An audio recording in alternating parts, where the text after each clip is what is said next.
Kinong yalam bahalor jongka Bharatiya Janata Party New Delhi kilapha ya armut ki co-coordinator Sha Meghalaya ban Sinran lang yaka seng hakaban pinkre yaka election MP banwan shaka Lok Sabha. Habakran Shakilat Pathai Khubor u President ka BJP Meghalaya u Rickman Momin ulayathu bakitay ki armut ki co-coordinator ki kentup ya unong aiktin ka BJP Assam u Kishore Upadhyaya u ban Sinran lang yaki kam bayadei bat ka Shillong Parliamentary Constituency bat u Akshay Rajkhowa u ban Sinran lang yakaseng haki kam jong ka Tura Parliamentary Constituency.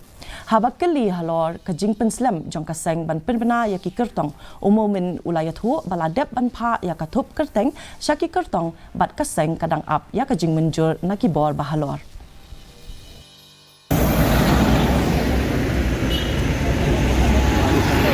Yeah, it's Assam spokesperson, Mr.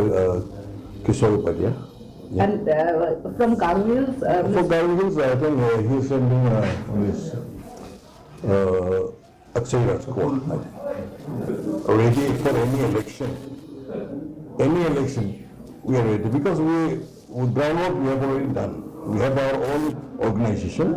With that, we will fight back. Well, with the BJP... Actually, BJP is not this one individual party. It's a national party plus it is a cadet-based party.